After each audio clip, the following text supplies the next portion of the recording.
Historia primer grado. Bloque 2. Unidad de construcción del aprendizaje. Guetos, campos de concentración y de exterminio. La captura 1.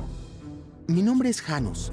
Tengo 17 años y vivo en Polonia con mi familia. Estamos en el año 1939 y desde hace unas semanas el ambiente en las calles se nota tenso. Todos estamos muy preocupados por las noticias que nos llegan de Alemania.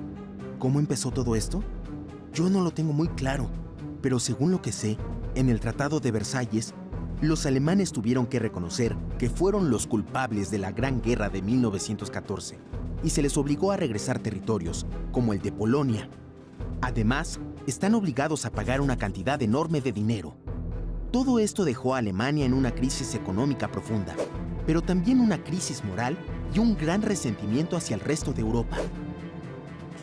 Después de la derrota de los alemanes, todo el mundo creía que ya nunca viviríamos una amenaza militar. Pero ahora parece que nos equivocamos, que esa derrota solo alimentó más el nacionalismo alemán. De hecho, es probable que las duras condiciones impuestas a Alemania en ese tratado fueran el detonante del discurso de odio contra los judíos, los gitanos, los homosexuales y prácticamente contra quien no fuese alemán puro. La crisis que enfrentó Alemania después de la Gran Guerra creó un terreno fértil para que las ideas nacionalistas del partido nazi cobraran fuerza. Según estas ideas, Alemania debía recuperar su fuerza militar y reconquistar el continente.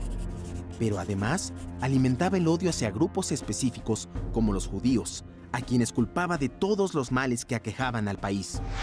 Es impresionante que las palabras de Hitler tuvieran tanto efecto y que la idea nazi de que los alemanes son una raza superior pudieran convencer a tanta gente. Y no solo de eso, sino también de que deben conservar esa supremacía manteniéndose puros, es decir, que no permiten la mezcla de razas. Según ellos, esto los hace más fuertes, sanos e inteligentes. Sí, suena a locura, pero muchos alemanes han creído en esa teoría que se conoce como eugenesia. Una de las primeras consecuencias de ese discurso es que gran parte de los alemanes ha votado por el partido nazi y Hitler es ahora su líder. La segunda consecuencia es que ese nuevo gobierno ha aprobado leyes como las de Nuremberg. Por ejemplo, la ley para la protección de la sangre y el honor prohíbe los matrimonios entre personas de origen ario y otros grupos como los judíos y los gitanos.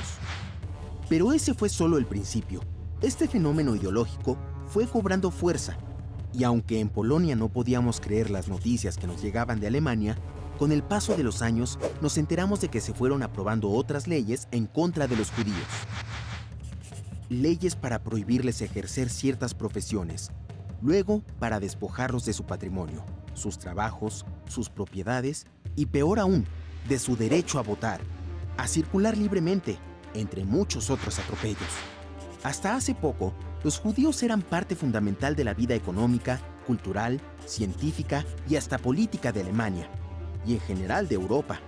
Pero Hitler los acusa de no ser alemanes puros, es decir, de raza aria, sino arribistas que se enriquecen a costa de los alemanes auténticos. Y en la misma circunstancia se encuentran los gitanos, los homosexuales, las lesbianas, las personas con alguna discapacidad y casi cualquiera que no entre en el modelo que define el ideal de una raza pura, la familia tradicional o los valores alemanes de supremacía. De la misma forma, quienes piensan diferente, como líderes de sindicatos, de partidos opositores, intelectuales, son considerados también enemigos del Estado.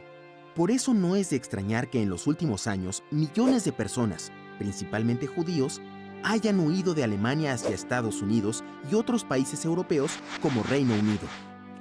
Lamentablemente, a los que no pudieron huir, los hicieron prisioneros en campos de concentración, que según sabemos son peor que cárceles, son antesalas de la muerte. Ahí, las personas viven hacinadas, sin comida ni agua y obligados a trabajar. Hemos oído que los homosexuales son sometidos a todo tipo de crueles experimentos con el teórico fin de cambiar su orientación sexual. Creo que el resto de Europa piensa que Hitler solo desea recuperar Polonia y por eso no intervienen. Pero el trato inhumano que los nazis dan al pueblo judío debería ser suficiente motivo para enfrentarlo. Los alemanes sentían que el resto de Europa los humillaba y culpaban a grupos minoritarios por la crisis económica y la pérdida de valores. Sin embargo, yo aún espero que en Polonia los judíos podamos estar a salvo.